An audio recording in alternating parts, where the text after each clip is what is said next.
Pleasure to introduce to the program an old yeshiva. We've been yeshiva together.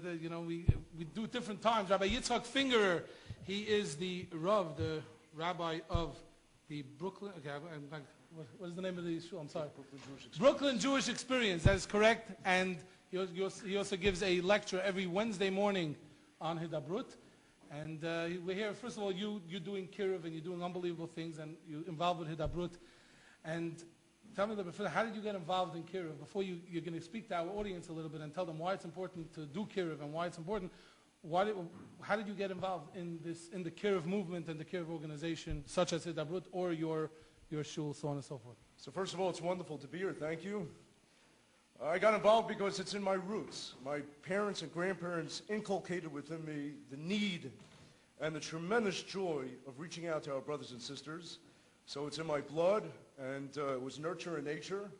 And then I had a fantastic Rabbi, Rabbi, who at the end of his life, he made it his mission to spread the joy of Yiddishkeit to thousands upon thousands of Russian Olim, immigrants in Eretz Yisrael through the organization Shuv.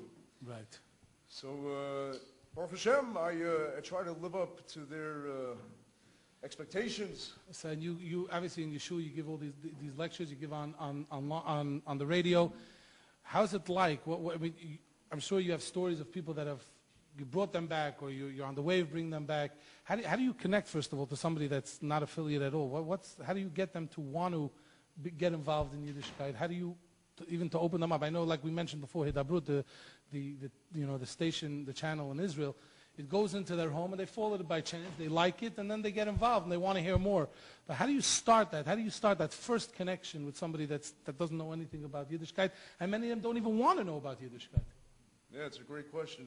It's a very good question. And the fact is that it requires a tremendous sense of love, a tremendous sense of tolerance, acceptance, and a tremendous sense of joy. You can't put on a facade. If you yourself are not infused with the spirit of loving Yiddishkeit and practicing what you preach, it's transparent. They see right through you. You can't fool them. So with a lot of love, a lot of joy, you get right through.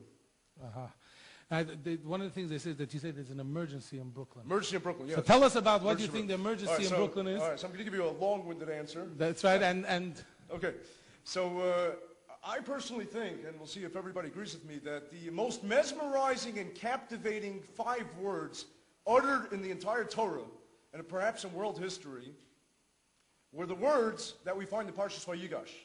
When Yosef meets his brothers. Now the brothers view him as the grand viceroy of Egypt, the most powerful man on earth. They view him as an arch nemesis, as an enemy that's out to kill them, conspiring to obliterate them. And what happens? At the tremendous confrontation, he says 5 immortal words to them. And those immortal words are, Ani Yosef, Ha'od Avichai. I am Yosef, is my father still alive. You know what this did? This crushed their entire world order. It destroyed their entire ideology. Anything that they ever thought of, that they ever believed. After all, how did they view Yosef? They viewed him as a narcissist. They viewed him as this vain, selfish, tattletailer. They viewed him as somebody that would never amount to anything. And then they're facing him, and he's the king almost of Egypt. And the dream is all fulfilled. The dream is fulfilled. He's now the ruler. And they are bowing down to him. So my Rebbe Rav Pamzatzal used to cite a medrash. And this was a tremendous inspiration to me in my Kiruv work. The medrash says, Abba Kohen Bardla Omar. Abba Kohen Bardla Omar. Abba Kohen Bardla said, Oy lanu miyom hadin, oy lanu miyom hatochacha. Woe to us is the day of judgment. Woe to us is the day of rebuke. Because you know what? Each and every one of us will face that same confrontation one day when everything that we believed is shattered. The people that we believe were the biggest nebuchs, they truly are the biggest tzaddikim. The people that we thought were Amoratzim, they are the Talmidei Chachamim. Everything that we believe, all the misconceptions, misperceptions that we had will come to light, and our world order will be shattered. So the Gemara says in Baba Basra, in Daf Yud, it says, Olam Hafach Risi. It's an upside-down world, topsy-turvy world. El Yonim Lamata, Tachtayin Lamayla. Those that we think are the upper crust, upper echelon, really, they're the lowlifes. Those that we think are the lowlifes, really, they may be the greatest people because you don't know what struggles they had. You have no idea what they've gone through in their lives. We have no idea. So I'd like to share with you Something that the Chavetz Chaim said. He wrote this in Chomas Adas. It's shocking. He speaks about the fellow that goes up to Shemayim after 120 years, and they're reviewing his life. They're looking at him. He's a Hamish guy from Borough Park. He ate a lot of Cholton Shabbos. He had Pachah. He loved Machas Herring, this guy. His favorite. All-time favorite. And he goes up to Shemayim, and they're looking at him and they say, you know, Yankele, I don't know. And he's getting really scared. He sees the hot, he doesn't. So he says, what's the matter? They say, Yankele, you're a very good Yid, a wonderful Jew, but there's one problem with you, Yankele. You didn't keep Shabbos. He says, listen, if there's one taina you have against me, it can't be Shabbos. I keep Shabbos. I've kept it my whole life. I go to Shtibel, I go to Shil, I do everything wonderful. I keep Shabbos, I have a Tish, I sing Zmiris. What are you talking? Maybe you confused me with my neighbor. I keep Shabbos. They say, no, Yankele, you didn't keep Shabbos. He says, I'm insistent. I'm adamant. I kept Shabbos Kodesh. They say, no, you didn't. He says, what are you talking about? They say, you know, Yankele, you had a second cousin, Joey. Somewhere in New Jersey. Did he keep Shabbos? Come to think of it, no, he didn't. But what does that have to do with me? Yankele, you worked in Manhattan as an accountant. Your coworker, his name was John. A nice Jewish boy from California. Did he keep Shabbos? No. And they went on and on, all the people that he knows, all his coworkers, all his cousins. And they said to him, you have a chayus, you have responsibility for your fellow Jew. And if you know that they didn't keep Shabbos, you didn't make any effort, it's as if, says the Chavetz Chaim, that you didn't keep Shabbos. Could you imagine that? Says the Chavetz Chaim. I mean, this is chas v'shalom, a tremendous, tremendous allegation against so many people. You know why? Because all those souls are screaming also, Ani Yosef, ha'od avichai. I'm Yosef, your brother. I'm also your brother. I don't look like your brother because I don't look Jewish. I don't act Jewish. But is my father still alive? We have the same father in heaven. Why don't you care about me? I'm your brother Yosef. Those immortal 5 words are going to be said to each and every one of us.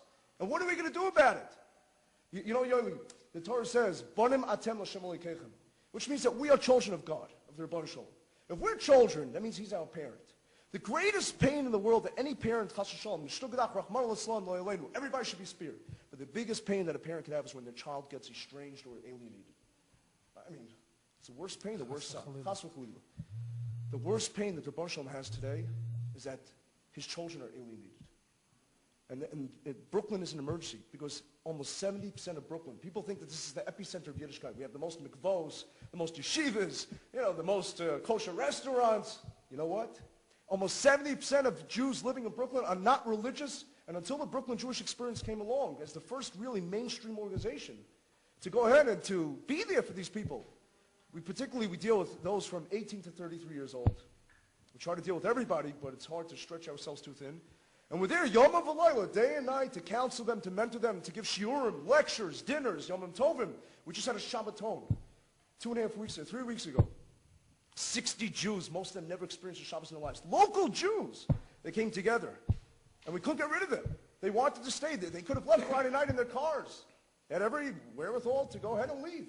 They stayed till much of Shabbos, and they were mamash exhilarated. They were riveted. They just couldn't, And this is what's going on. So we're trying to cause a revolution here in our own shtut in Brooklyn. So where's this located? So we're throughout Brooklyn. We operate out of basically Baruch Hashem, the Sephardic Lebanese congregation on Avenue T and 8th is very, very kind. So we operate out of there, and we also we go to different places. Really? And so what is a Shabbaton that when you do a Shabbaton, how do you get them to want to come to the Shabbaton? Oh boy, that's hard. That goes back to my question before. It's very tough. It's an excellent question, Yoli, because you know what? You tell them you're coming for Friday night dinner, no problem. They could drive home. Now, halachically, there are Hatam. We have Rebelsky from Tarvadas, Rosh Hashiva is our Moira Hara, it's our Paisik, and we always ask shilas. And there are many, many complex shilas I'm confronted on a daily basis. I mean, shilas that most Rabbanim don't have to deal with. Very hard shilas. But they want to go home on Friday night. So we try to convince them to stay. So we say, where are you going to stay? It's not like they're staying in a hotel room. They're staying in total strangers' homes in Flatbush. And you know what? You can see the host and hostess. You come there, you're like, I want to run away. You look like my Bubby Yazidi. You look like you look too religious, ultra orthodox, right? Get away from me. But Baruch Hashem, a million times, 99% of them stayed. And how do we get them to stay? Again, it's through a lot of, you can't put on a show. if you don't really love them and identify them as Yiddish neshamas, as souls, as brothers and sisters, and you're doing it for the mitzvah because you want to get up there and say, hey, hey, hey, look at ours, Makarov, another one. Nobody's Makarov anybody. We plant seeds. We try our best, but ultimately it's the person's Bechira Chavshis that says, I'm going to make that leap. And that leap, listen, I'm Mekana. I have jealousy. I was born into a frum home. I never had to make that decision to go ahead and to how much divorce myself from all the hedonism, materialism, secularism. It's a hard jump. Right. You know? And I think that's exactly what the Hidabroot channel in Israel does, you know, going into the home. Right. And going into the home of people that not just they don't want to have anything to do with Yiddishkeit, they're anti. Yeah. And they turn on this channel surfing, as Rabbi Blyer said before, and they come upon Hidabroot, and they usually, the first time they watch it, who's that rabbi? And they start mocking it.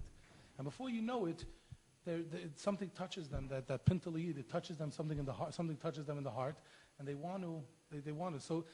So going back to what you say, so you're saying here in Brooklyn we have people. Now, are these people from that were originally from homes? Are these people? Excellent question. Are these people that were never from, whether they're immigrants that never had Yiddishkeit, their grandparents were Holocaust survivors? What type of people are you dealing with? Right. So Brooklyn Jewish Experience deals with people from totally secular, unaffiliated backgrounds. And then we also have people that never grew up in frum homes and totally abandoned Yiddishkeit. At this Shabbaton that we had 3 weeks ago, there was a fellow who 10 years ago gave up all of Judaism and Shabbos. Totally. I saw him vilifying, I saw him desecrating Shabbos She'en Kamo. I never thought he would come back. Thank God, Baruch Hashem, he came to our Shurim. He came to the Shabbaton. After the Shabbaton, he started keeping Shabbos. He puts on tefillin now, and he learns with my brother every week on the phone. Wow. Amazing. So, listen, Hidabroot is doing incredible work because Hidabroot realizes that more than them coming to us, we got to go to where they are. Exactly. We're going to go to their living rooms. We're going to go ahead. When they're surfing on TV, we're going to find them. And I'm the biggest believer of exploiting technology for bringing Hashem's word.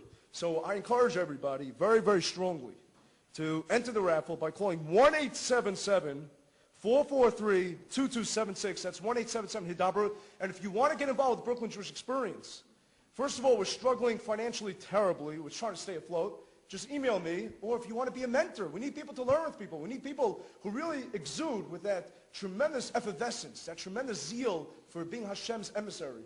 So just email me at searchjudaism @gmail.com. You just got to know how to spell Judaism. It's a little tough, all right?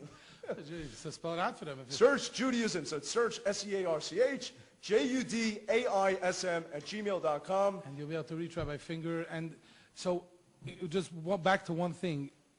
Today, Kiruv is, we're going to have a Kiruv panel. In general, how do you think people are waking up to it? Do you think what percentage are we talking about? Or are the numbers of people becoming frum growing? I've seen people that were written off. I was told they're too secular, they're too disenfranchised. Forget it, you'll never ever reach them. And you know what? Baruch Hashem, some of these people are learning in Eretz Yisrael and Kollel today and leading Torah lives. You can never ever give up. It's like Summer Lamayim. There's a thirst today for truth.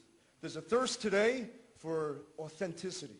And if we could just be the ambassadors that we should be, that's what it is. You don't have to be a Kiruv professional. I don't believe in that business. I believe that every Jew has to live Judaism to its fullest, and by osmosis, people pick up and say, I want to be like that. Because you can pick up what's genuine and what's authentic.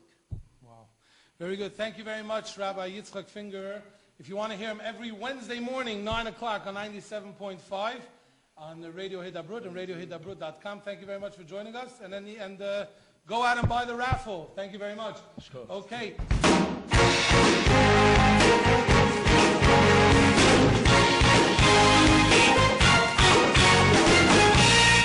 877 Hidabroot. Yossi, you know that number? Boy, I can tell you missed me.